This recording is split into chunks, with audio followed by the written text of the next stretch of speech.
안녕하십니까, 윤현정입니다. 오늘은 김일성이 첫 등장했던 소련군 환영대회에 대해서 말씀드리겠습니다. 이 소련군 환영대회는 1945년 10월 14일 평양 공설운동장에서 열렸습니다.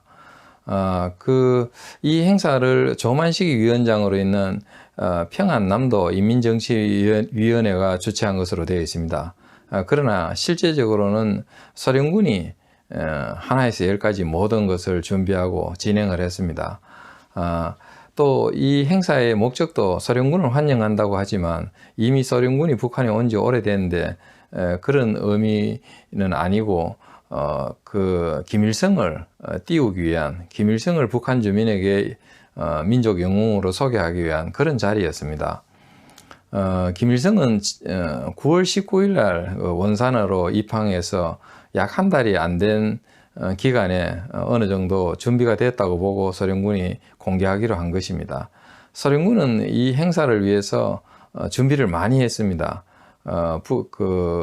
김일성에게 자신을 소개할 수 있도록 이렇게 원고를 써주고, 소련군 정치장교가 써준 원고를 주고 3일 동안 외워서 읽도록 그렇게 했고, 또 김일성이가 입고 있던 양복이라든지 구두는 사실 강미하일이라는 고려인 정치장교의 것입니다.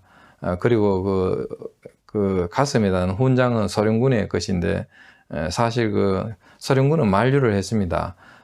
북한 주민의 소련군에 대한 어떤 그런 반응이 안 좋기 때문에 이런 훈장을 소련군의 훈장을 달지 말라고 했지만은 김일성은 사실 대일전에 참전도 못한 마당에 이 훈장이라도 있어야 되겠다 이래서 소련군 정치장교의 만류에도 불구하고 달았던 것입니다. 그런 사정들이 소련군의 정언을 통해서 다 나와 있습니다. 그렇게 준비를 했고, 또 연단에 그런 선전화가 걸렸는데, 그런 것은 또 북한 공산주의자들이 또 북한에 있는 화가들을 동원해서 소련식 사회주의 방식의 어떤 그림으로 그렇게 그려서 주석단 뒤에 걸었던 것입니다.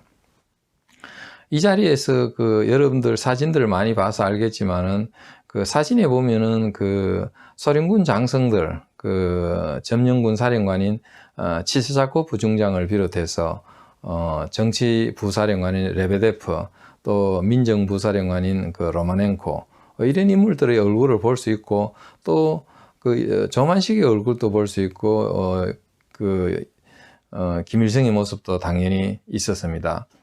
이 조만식의 얼굴이 있다는 것은 바로 행사의 주최자가 평남 인민정치위원회로 되어 있었기 때문에 참석한 것입니다. 그때 식순도 보면은 먼저 레베데프가 나와서 대회의 의미를 설명을 하고, 그 다음에 조만식이 먼저 연설을 합니다. 그런 다음에 김일성이 나와서 연설을 한 것입니다. 그것이 다 겉으로는 인민정치위원회 주관으로 되어 있었기 때문에 그렇게 했던 것입니다. 이런 자리에서 소련군은 평양 시민 6만 명을 공설운동장에 모았습니다. 그런 자리에서 김일성이 처음으로 나타나서 양복 입고 훈장 달고 그렇게, 물론 33살의 젊은 나이에 그렇게 연단위에 서서 그간에 외웠던 소련군의 써준 원고를 그대로 읽은 것입니다. 그것이 김일성이 첫 등장한 모습입니다. 이런 행사를 위해서 소련군은 이 청중들의 앞에 앉은 청중들에게 김일성 장군 만세라는 어떤 그런 것을 하도록 이미 준비를 해놨고, 또 언론기관이나 방송, 신문 이런 공산주의자들이 장악했던 선전 매체를 통해서도 그날 김일성을 그냥 김일성이 아닌 김일성 장군으로 그렇게 기사를 써서 보도를 하게 됩니다. 행사 한창 진행 중일 때 김일성이 연설할 때 6만 명의 청중들 중에서 앞부분에 선 사람들이 김일성 장군 만세 외치면서 앞으로 튀어나옵니다. 그래가지고 소련군이 놀라서 오히려 몽둥이를 들고 몰아낼 정도로, 원래는 짜여진 각본입니다만은 그렇게 해서 소동이 있었고, 그래서 뭐 소련군의 계획대로 다 됐습니다. 그래서 뭐 군중들 속에서 김일성 장군 만세라는 구호가 들렸고, 또 그날 신문 방송을 통해서 김일성 장군이라고 소개를 했고, 그랬으니까 성공했겠지만은 말미에 가서 그 청중들 뒤쪽에서 갑자기 가짜 김일성이다 이런 그 고함 소리가 들렸습니다. 그거는 이제 김일성이 너무 젊었기 때문에 저게 무슨 장군이냐 이런 그 생각에서 아마 그렇게 그거는 짜여진 각본이 아닌 그야말로 갑자기 튀어나온 말이었을 겁니다. 그러자 소련군은 그거를 굉장히 심각하게 또 예민하게 받아들입니다. 아직도 북한 주민들에게는 그 김일성에 대한 그 신뢰도, 또 김일성이 장군이라는 것에 대해서 아직 믿음이 부족하다는 그런 판단을 하게 됩니다. 그래서 소련군은 계획에도 없이 그 김일성을 그 만경대에 있는 그 김일성의 생가터로 데리고 갑니다. 사실 김일성은 그 나라를 떠난 이래로 여기 우리나라에 온 적이 없었습니다. 그러다가 갑자기 나타났는데 그게 옛날에 부모님이 살던 그 부근에는 일가 친척들이 있었습니다. 그래서 그 일가 친척들을 만나서 대화하는 모습, 이야기를 나누고 서로 인사하고 이런 것을 또 그 공산당 소련군이 장악한 선전 매체들이 와가지고 사진을 찍고 또 기사를 쓰고 해서 다음날 대대적으로 이렇게 보도를 합니다. 그러다 보니까 이게 김일성이 가짜다라고 했는데 김일성이 일가 친척들이 하고 대화하고 하는 거 보니까 사실 이 사람 김일성이 가짜가 아니라 여기서 태어난 사람이 맞다 이래가지고 뭐 가짜라는 어떤 그런 논란은 수그러듭니다. 그 이후로 김일성은 이제 장군이 됩니다.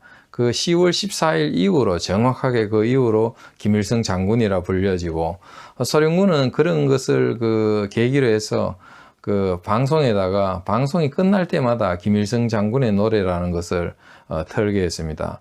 뭐 그 소련군이 장악한 언론 매체이기 때문에 뭐 시키는 대로 하는 것이고, 그래서 매일같이 방송이 끝날 때마다 김일성 장군의 노래를 부르고 또 김일성 장군이라고 계속 존칭을 쓰고, 그 앞에는 또 위대한 이런 말도 위대한 김일성 장군 뭐 이렇게 또 존칭어를 쓰고, 이것이 언론 매체 즉 그 방송 라디오 방송이라든지 신문을 통해서 지속적으로 반복한 것입니다. 그렇게 해서 김일성은 진짜 그 항일의 영웅이 됩니다. 어떻게 보면은 게릴라전의 영웅, 뭐 유격전의 영웅, 뭐 일본군과 싸웠다고 해서 항일 영웅이라고 합니다만, 사실 그 항일이라고 붙이기에는 조금 사실 안 맞습니다만은 그때 가장 이름 영향이 좋은 영향력을 가졌던 게 항일이라는 단어였습니다. 그렇게 해서 항일 영웅이 된 것입니다. 그리고 또 민족의 영웅이 된 것이고, 그로부터 이 모든 것이 그 북한 역사, 김일성 중심의 그 역사, 우상숭배, 이게 다 여기서 비롯된 것입니다.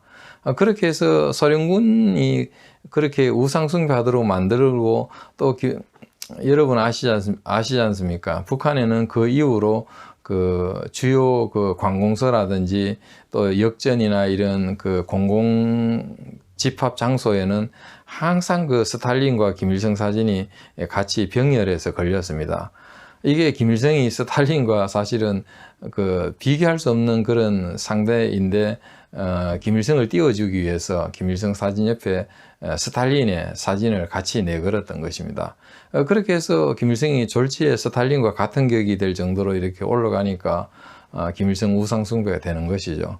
이것이 처음에는 긴가민가 했지만 나중에는 그것이 기정사실이 되고, 이것은 뭐 틀림없는 사실이고, 또 그 김일성이 대단한 사람이다 이런 식으로 이제 되는데, 사실은 무에서 유가 창조되는 역사 왜곡이 되고 우상숭배가 되는 그 출발점, 발단이 된 이때 이 행사였습니다. 이상으로 오늘 강의 마치겠습니다. 감사합니다.